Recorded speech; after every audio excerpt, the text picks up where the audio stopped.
Wreszcie, pierwszy raz od listopada jestem na moim ukochanym Dolnym Śląsku. I dzisiaj pofatygowaliśmy się do Lubawki, więc z przygodami, ale wreszcie jesteśmy. Co chcemy pokazać? Chcemy Wam pokazać Świętą Górę.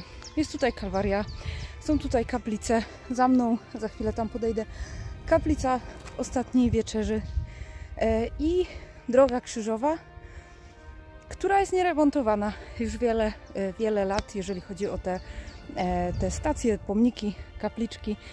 Pogoda jest piękna, także zostańcie z nami, bo myślę, że wyjdzie bardzo ciekawie.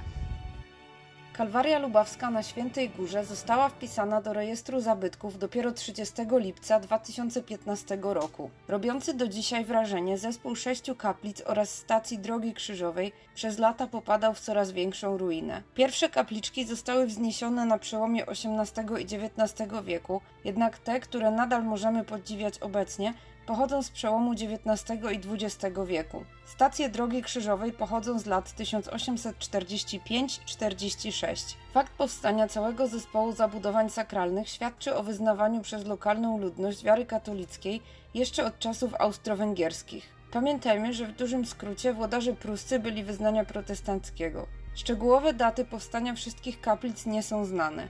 Idąc po kolei, kaplica Świętej Anny pochodzi szacunkowo z połowy XIX wieku. Kilkukrotnie została poddana przebudowie w związku ze zmianami właścicieli wzgórza.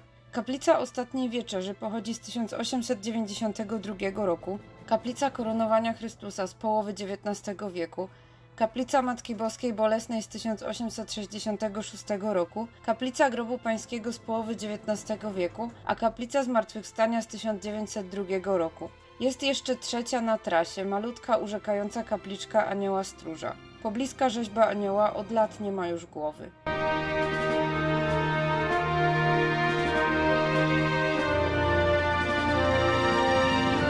Idziemy z nawigacją i srogo się zastanawiamy teraz, czy tamta kaplica to była kaplica Ostatniej Wieczerzy, czy Świętej Anny, bo tutaj wyszukiwanie obrazem mówi nam coś innego niż fakty.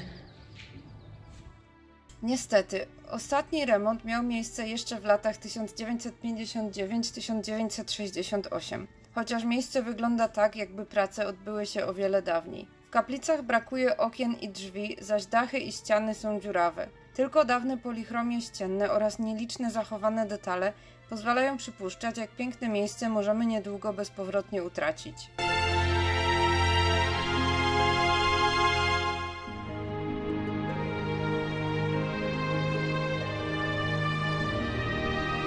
Ale właściwie skąd wzięła się Heiligenberg, czyli Święta Góra, a w zasadzie Kalwaria sięgająca 701 metrów nad poziomem morza? Idea stworzenia w tym miejscu Kalwarii sięga 300 lat wstecz i przypisuje się ją zakonowi cystersów z Krzeszowa, wtedy Grysał.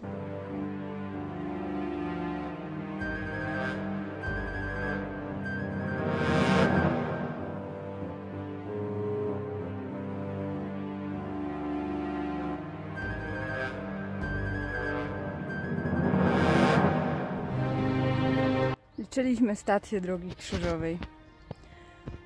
W pewnym momencie podejście jest dość strome.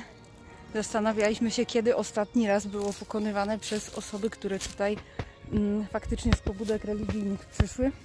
Wielki Piątek.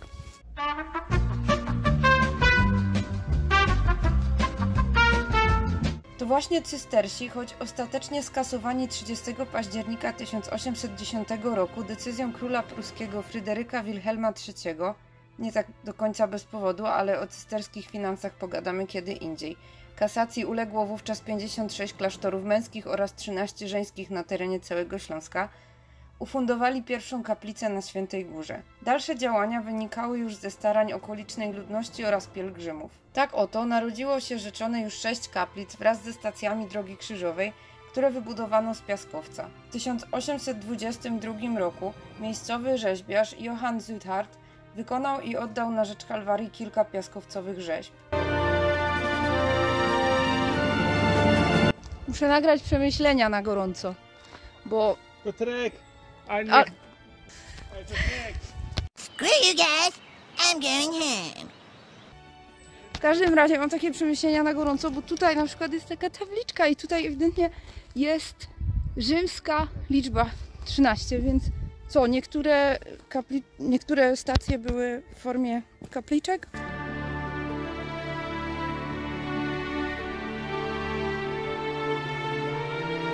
Czyli tak wychodzi na to, że część tych stacji krzyżowych była w formie kapliczek, a część była w formie takich pomników, jak tam poniżej. Jeszcze widzę jedną kaplicę, no to idziemy do góry. Rozbudowa kompleksu na Świętej Górze trwała jeszcze na przełomie XIX i XX wieku. Wtedy powstał punkt widokowy z małą restauracją. Niestety, kilkunastometrowa drewniana wieża zniszczyła się już w 1937 roku. Dzisiaj na szczycie Świętej Góry też znajdziemy wieżę, jednak obecnie jest to maszt radiowo-telewizyjny. Kalwarię w Lubawce oraz po Cisterskim Krzeszowie dzieli raptem kilka kilometrów i szokujące różnice w kondycji obu obiektów. Sąsiednia Kalwaria miała więcej szczęścia. Jest zadbana i okazała. Liczy 16 kaplic i 32 stacje drogi krzyżowej. Skąd zatem te różnice? Budowa Kalwarii na Dolnym Śląsku miała bowiem zabarwienie polityczne.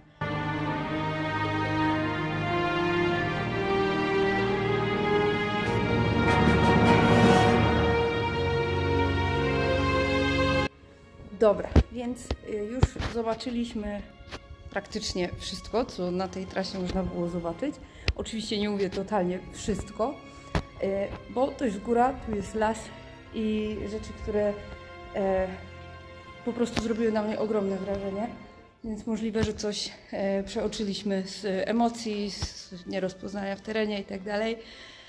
No ale faktycznie te pomniczki to były stacje drogi krzyżowej, a niektóre z nich miały formę kaplic, przy czym ta ostatnia bez okien to musiał być grób pański. Ja wiem, że jak tak słuchacie lektorki, bo ja to nagrywam 30 kwietnia, kiedy czytałam o tym miejscu jeszcze stosunkowo mało. Wolę najpierw przyjechać, przeżyć, a potem się wdawać w szczegóły. To pewnie się dziwicie, że czemu ja się w ogóle waham. Przecież przed chwilą powiedziałam wam historię tego miejsca. Ale to właśnie jest magia technologii.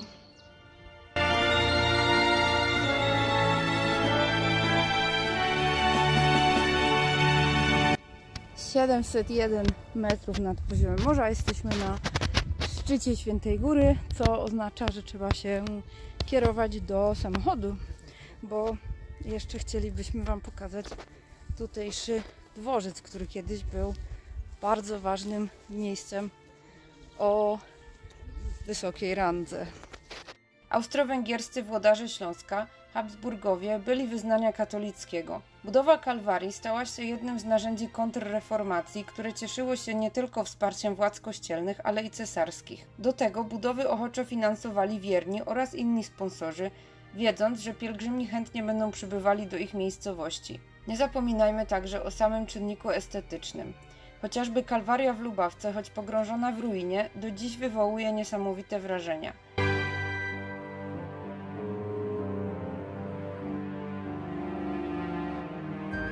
Na Dolnym Śląsku rosła zatem liczba kalwarii, a pielgrzymi pojawiali się w tych stronach bardzo licznie. Wspomnijmy tylko miejscowości takie jak Wambierzyce, Bardo Śląskie, ale i Wójtowice, gdzie o lokalnej kalwarii nikt już nie pamięta, a gruzy dawno przykrył las. Jednak nie sposób pominąć faktu, że lubawskiej kalwarii nie zniszczył ząb czasu, a wandale. Jedno jest pewne, setki pielgrzymów przybywających tu kiedyś w obliczu własnych trosk z pewnością nie przypuszczało nawet, że już za niedługo to miejsce samo w sobie będzie błagało o ratunek.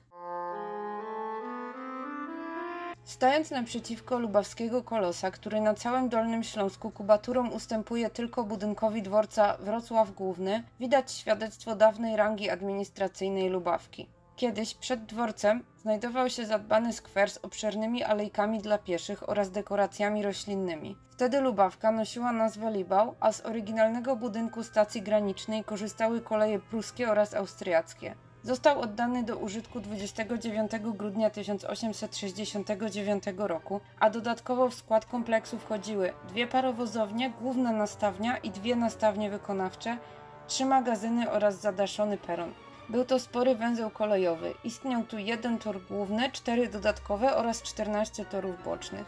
Budynek dworca spłonął w 1892 roku, a w jego miejsce stanęła jeszcze bardziej okazała budowla, której fasada ma około 300 metrów długości.